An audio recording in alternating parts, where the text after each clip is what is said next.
Video like जरूर कर लीजिए और ऐसे वीडियो लगातार फ्री में पाने के लिए चैनल को तुरंत सब्सक्राइब कर लीजिए और बेल आइकन को जरूर टैप कर लीजिए ताकि आगे भी सारे वीडियो आपको मिलते रहे। यूट्यूब में फॉलो करते हैं तो प्लीज ये वाला फ्री टेलीग्राम चैनल जरूर ज्वाइन कर लीजिएगा। सारे नोटिफिकेशन सारे अपडेट यहीं पे आते हैं, ध्यान रखिए। नमस्कार साथियों, स्वागत है आप सभी का स्टडी फॉर सिविल सर्विसेज में। यह है हमारी वर्ल्ड ज्योग्राफी क्लास और टॉपिक हमारा चल रहा है कृषि। और कृषि में जो आज का टॉपिक है वो है भारत और विश्व में प्रमुख कृषि पद्धतियां, यानी खेती करने के जो दुनिया भर में तरीके हैं भारत में भी, उनको हम डिस्कस करेंगे और किन किन क्षेत्रों में कैसे कैसे वो होता है, जरा उसकी हम बात करेंगे। देखो, पहला है यहाँ पे शून्य बजट प्राकृतिक कृषि। ठीक है, नाम है शून्य बजट प्राकृतिक कृषि, तो होता क्या है पहले आप ये समझिए। इसमें हम क्या करते हैं, नाम है शून्य बजट, तो शून्य बजट का मतलब हो गया कि हम बाहर से इसमें कुछ भी रुपया लगाने वाले नहीं हैं। पूरा नेचुरल तरीके से खेती होगी। एक प्रकार का बजट भी होता है, आपने सुना होगा शून्य बजट होता है जब हम बजट पढ़ते हैं, है ना, तो उसमें एक शून्य बजट भी होता है। तो वैसे ही ये है शून्य बजट कृषि, यानी इसमें हम क्या करेंगे कि बाहर से कुछ भी लगा के पैसा खर्चा नहीं करेंगे, पूरी तरीके से नेचुरल वे में खेती की जाएगी, है ना, और उसी तरीके से खेती करके अपनी उपज को बढ़ाएंगे। भारत में सबसे पहले कहाँ इस्तेमाल हुआ है, ये कर्नाटका में। फिर है पशुपालन, बेसिकली मांस के लिए। इसमें क्या करते हैं, इसमें हम लोग जो पशु पालते हैं उनको पालने का उद्देश्य जो सबसे महत्वपूर्ण होता है वो मांस होता है। तो भारत में तो खैर गाय का इतना मांस हमारे यहाँ नहीं खाया जाता है, हालांकि कुछ राज्यों में प्रचलन है, जैसे नागालैंड वगैरह में, गोवा में। बट उत्तर भारत में हम देखें तो गाय एक पवित्र पशु है जिसका मांस तो बिल्कुल आप, मतलब मांस तो छोड़ दीजिए, उसको आप मार भी नहीं सकते। ठीक है, वैसे हम देखेंगे तो जैसे जो यूरोपियन देश है वहाँ पे गाय है, भैंस है, इनका बड़े पैमाने पे मांस के लिए पशुपालन किया जाता है। ऑस्ट्रेलिया वगैरह में तो सूअर का मांस भी बड़े पैमाने पे पाया जाता है, उसको यूज़ करते हैं लोग। फिर है अनुबंध कृषि, कॉन्ट्रैक्ट फार्मिंग। कॉन्ट्रैक्ट फार्मिंग में हम बेसिकली क्या करते हैं कि जो बड़ी बड़ी कंपनियाँ होती हैं वो डायरेक्टली किसानों के साथ कॉन्ट्रैक्ट कर लेती हैं कि आप क्या करो कि हमें एक निश्चित फसल दो। जैसे मान लीजिए कोई चिप्स बनाने वाली कंपनी, जैसे लेज़ है। अब लेज़ क्या करेगी, लेज़ ने मान लीजिए यूपी में अपना कोई प्लांट लगाया चिप्स का, है ना, प्लांट उसने लगाया नोएडा में। ठीक है, नोएडा में प्लांट लगाया और नोएडा के आसपास के जो क्षेत्र हैं जैसे दादरी है या अलीगढ़ है या बुलंदशहर है, यहाँ के किसानों के साथ उन्होंने कॉन्ट्रैक्ट कर लिया कि ऐसा करिए, हमें चिप्स बनाने के लिए चाहिए आलू, है ना, आप अपने खेत में आलू उगाइए और आलू की फसल वो उगाइए जो हमें चाहिए।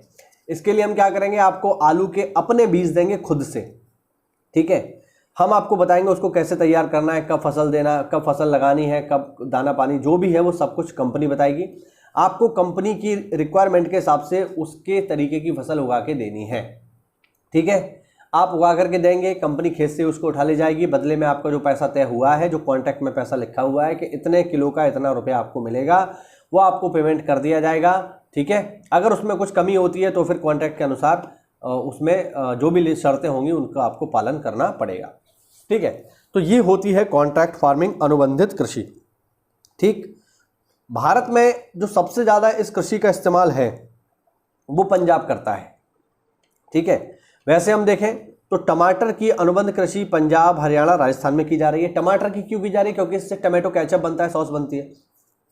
सूरजमुखी की आंध्र प्रदेश तथा कर्नाटका में और तमिलनाडु में, राजस्थान में फलों और सब्जियों की अनुबंध कृषि की जा रही है, यानी कॉन्ट्रैक्ट फार्मिंग की जा रही है। ठीक है, हाँ। फिर है गहन कृषि, यह कम प्रति अनुपात और पूंजी व श्रम की प्रति इकाई भूमि क्षेत्र जैसे इनपुट का उच्च उपयोग करके कृषि की विशेषता को दर्शाती है।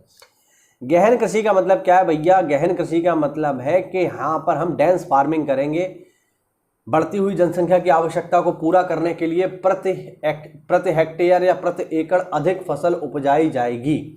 तो इस प्रकार की जो कृषि होती है, जो बढ़ती जनसंख्या की मांगों को पूरा करने के लिए बड़े पैमाने पर उत्पादन पर बल देती है, उसको हम बोलते हैं गहन कृषि। फिर है साथियों विस्तीर्ण कृषि, यह ज़्यादातर कृषि निम्न गतिविधियों वाले क्षेत्रों में भेड़ और मवेशियों की खेती को संदर्भित करता है। यह मर्रे और डार्लिंग बेसिन जैसे क्षेत्रों में गेहूं और जौ के बड़े पैमाने पर की जा रही खेती को भी संदर्भित करता है। ध्यान रखना, विस्तीर्ण कृषि। फिर है पशुपालन। इससे पहले जो पशुपालन देखा था वो बेसिकली मांस के लिए था, वो मीट के लिए था, बट ये दूध के लिए है।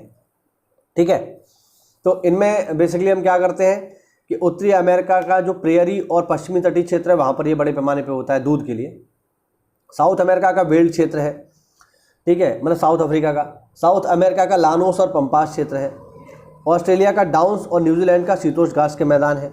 कैस्पियन सागर के पूर्व तथा अरब सागर के उत्तर में भी व्यापक क्षेत्रों में दूध के लिए ये पालन किया जाता है। फैक्ट लिखा हुआ है कि घरेलू पशुओं की सबसे ज़्यादा जनसंख्या एशिया में पाई जाती है, पूरी दुनिया का 40%। ठीक है, ध्यान रखना। दूध की यहाँ पर बात चल रही है तो मैं आपको बताना चाहूँगा कि दुनिया भर में गाय के दूध का सबसे ज़्यादा प्रोडक्शन जो है वो अमेरिका करता है। ध्यान रखना, ऐसा मत सोच लेना कि भारत में गाय माता है तो सबसे ज़्यादा हम कर रहे होंगे। नहीं भाई, हम लोग तो गाय को उतना पालते ही नहीं हैं। ठीक है, हमारे यहाँ जो बेसिकली जो सबसे ज़्यादा दूध होता है वो भैंस का होता है। गाय का दूध जो है वो सबसे ज़्यादा यूएसए में होता है, ध्यान रखिएगा। ठीक है, भैंस का दूध हमारे यहाँ पे होता है भारत में। आगे देखो, दूध और दूध उत्पाद। पश्चिमी यूरोप, अमेरिका, कनाडा, ऑस्ट्रेलिया और न्यूजीलैंड जैसे क्षेत्र जहाँ डेयरी उद्योग अधिक विकसित है। डेनमार्क में, नीदरलैंड और न्यूजीलैंड डेयरी उद्योग सहकारी आधारित है। नीदरलैंड के एडम चीज़ विश्व में प्रसिद्ध है और डेनमार्क अपनी बेहतरीन गुणवत्ता वाले मक्खन के लिए प्रसिद्ध है। न्यूजीलैंड भौगोलिक दृष्टि से दुग्ध उत्पाद बाजार वाले क्षेत्रों से काफ़ी दूर है, अतः यहाँ का दुग्ध अन्य दुग्ध उत्पादों जैसे दूध पाउडर, चीज या योगर्ट में परिवर्तित करके बाहर भेजा जाता है। मांस की बात करेंगे तो इंग्लैंड विश्व में मांस का सबसे बड़ा आयातक है, यानी ये मांस सबसे ज़्यादा खरीदता है। ध्यान रखना। अमेरिका विश्व में पोर्क का सबसे बड़ा निर्यातक है। पोर्क होता है सूअर का मांस, ध्यान रखना। तो अमेरिका सूअर का मांस सबसे ज़्यादा दुनिया को बेचता है, लोग खरीदते हैं। ऊन की बात करेंगे तो उत्पादकता और प्राप्त ऊन की गुणवत्ता के मामले में भेड़ से प्राप्त ऊन बहुत महत्वपूर्ण है। शुष्क और समशीतोष्ण जलवायु भेड़ के लिए उपयुक्त है। ऑस्ट्रेलिया के मर्रे डार्लिंग बेसिन में पाले गए मैरिनो भेड़ सर्वोत्तम गुणवत्ता वाले ऊन प्रदान करते हैं। भारत की अगर हम बात करें तो भारत में ऊन का जो सबसे ज़्यादा प्रोडक्शन है वो राजस्थान में होता है, ध्यान रखना। ठीक है, हाँ, ये डेटा जो मुझे याद है शायद 21-22 का है, एक बार आप इसे कंफर्म भी कर लेना। फिर है मत्स्यन यानी मछली पालन। मछली पकड़ने के लिए जो अनुकूल परिस्थितियां हैं वो कौन सी हैं? उथला पानी। उथला पानी का मतलब होता है ज़्यादा गहरा नहीं हो। दूसरा, मछली भोजन जैसे प्लैंकटन पदार्थों की पर्याप्त आपूर्ति, यहाँ पे मछली के लिए भोजन हो। जहाँ पर मछली के लिए भोजन होगा वहीं तो मछली आएगी भाई। फिर है ठंडे और गर्म महासागरों का मिलन स्थल, बेसिकली जहाँ पे ठंडे और गर्म महासागर। अब ठंडा और गर्म महासागर कुछ नहीं होता है, बेसिकली ठंडी और गर्म महासागरीय जलधाराएं होती हैं।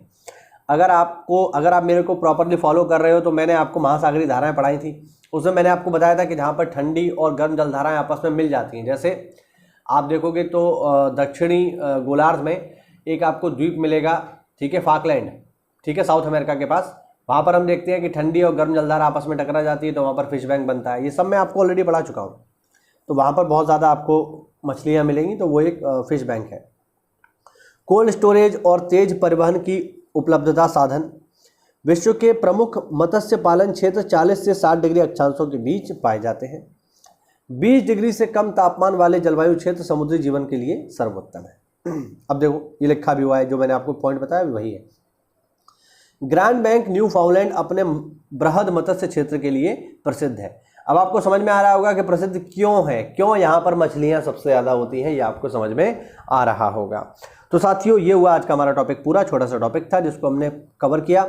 उम्मीद करता हूँ इसमें आपको कोई नई जानकारी मिली होगी साथियों। तो अगर आप चैनल पर नए हैं तो चैनल को सब्सक्राइब करिए और हमारे किसी भी पेड ग्रुप से जुड़ने के लिए, जो कि PCS 2024 के लिए, ROARO 2023 के लिए और BEO 2023 के लिए प्रॉपर बैच चल रहे हैं। ठीक है, 24 अप्रैल से PCS 2024 के लिए नया बैच शुरू हो चुका है। प्री मेंस इंटरव्यू की कंप्लीट तैयारी आपको करवाई जाएगी। तो अगर आप हमसे जुड़ना चाहते हैं तो दिए गए नंबर्स पे कॉल करिए। मिलते हैं अगली क्लास में, तब तक के लिए जय हिंद, जय भारत, वंदे मातरम।